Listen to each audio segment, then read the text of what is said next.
તો લીડ્સ ફેચર જે એપ્લિકેશન છે તેને આ રીતે ઓપન કરી શકાય છે. જ્યાં એપ્લિકેશન ઇન્સ્ટોલ હોય છે ત્યાં આ રીતે એપ્લિકેશનનો આઇકોન હોય છે. સૌપ્રથમ હોમ પેજ આવશે. હોમ પેજની અંદર આપણે જોઈ શકાય છે કે ઓટો રિફ્રેશ હજી ચાલુ નથી થયું, ઇન્ટરનેટ કનેક્ટ છે. અને આ છે આપણું હોમ પેજ.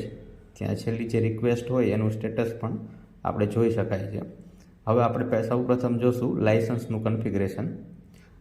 લાઇસન્સના કન્ફિગરેશનમાં આપણને સોફ્ટવેર પ્રોવાઈડરે કસ્ટમરની કી આપેલી હોય છે, જે આપણી સિક્રેટ કી હોય છે, તે અહીંયા એડ કરવાની છે. પછી કરંટ પીસીનું મેક આઈડી એડ કરવાનું છે. પછી એક્ટિવેટ કરવાનું છે.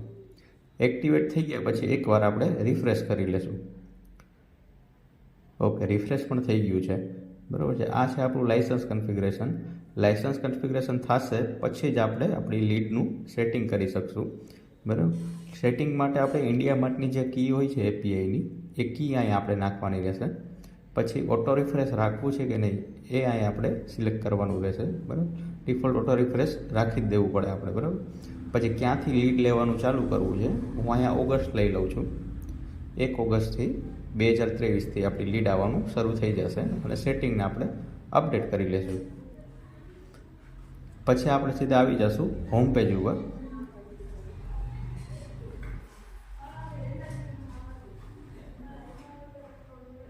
હોમ પેજ પર જોઈ શકાય છે ઓટો રિફ્રેશ એક્ટિવ થઈ ગયું છે અને આપણે ઉપર લાઇસન્સની ડિટેલ પણ આવી ગઈ છે. આપણું લાઇસન્સ અત્યારે એક્ટિવ છે અને લાઇસન્સની વેલિડિટી 30/6/2024 સુધી છે.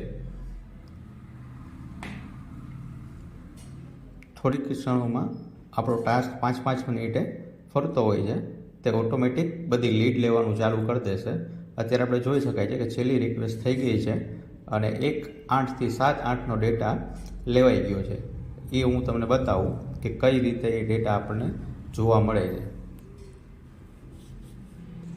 જ્યાં પણ સોફ્ટવેર ઇન્સ્ટોલ હોય છે ત્યાં શીટ્સનું ફોલ્ડર હોય છે.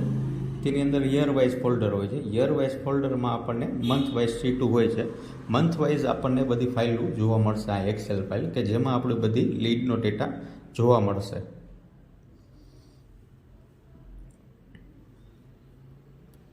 એમ જ ટાસ્ક ફરતો રહેશે 5-5 મિનિટે. અને અત્યારે આપણે ફેબ્રુઆરી મંથ સુધી પહોંચી ગયા છે, જ્યાં આપણે કરંટ મંથ હોય ત્યાં સુધી. શીટ્સના ફોલ્ડરમાં જોવા જઈએ તો આપણને 2023 અને 2024 બે ફોલ્ડર જોવા મળશે.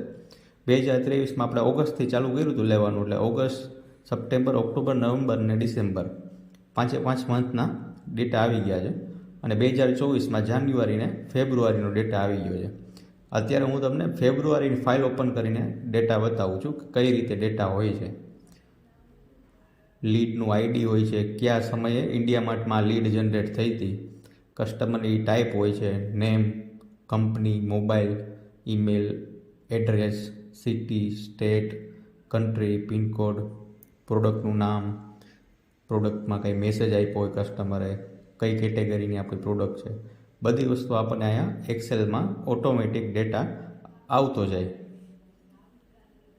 લીડ આઈડી એટલે જે પર્ટિક્યુલર કસ્ટમરનું આઈડી બન્યું હોય, યુનિક આઈડી હોય છે, જે ઇન્ડિયા માટે આપણને આપે છે તે લીડની ઓળખાણ માટે, બરાબર. આ રીતે આપણું ઓટો રિફ્રેશ વર્ક કરતું રહે, બરાબર છે. પછી એક છે મેન્યુઅલ લીડ્સનો ઓપ્શન.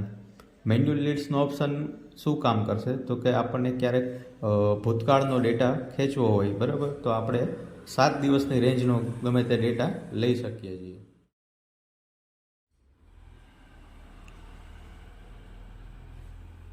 પછી અહીંથી અપડેટ કરી દેવાનું રહેશે. એટલે આપણો એ પર્ટિક્યુલર મંથની જે શીટ હોય એમાં ડેટા અપડેટ થઈ જાય 1 થી 7 તારીખનો.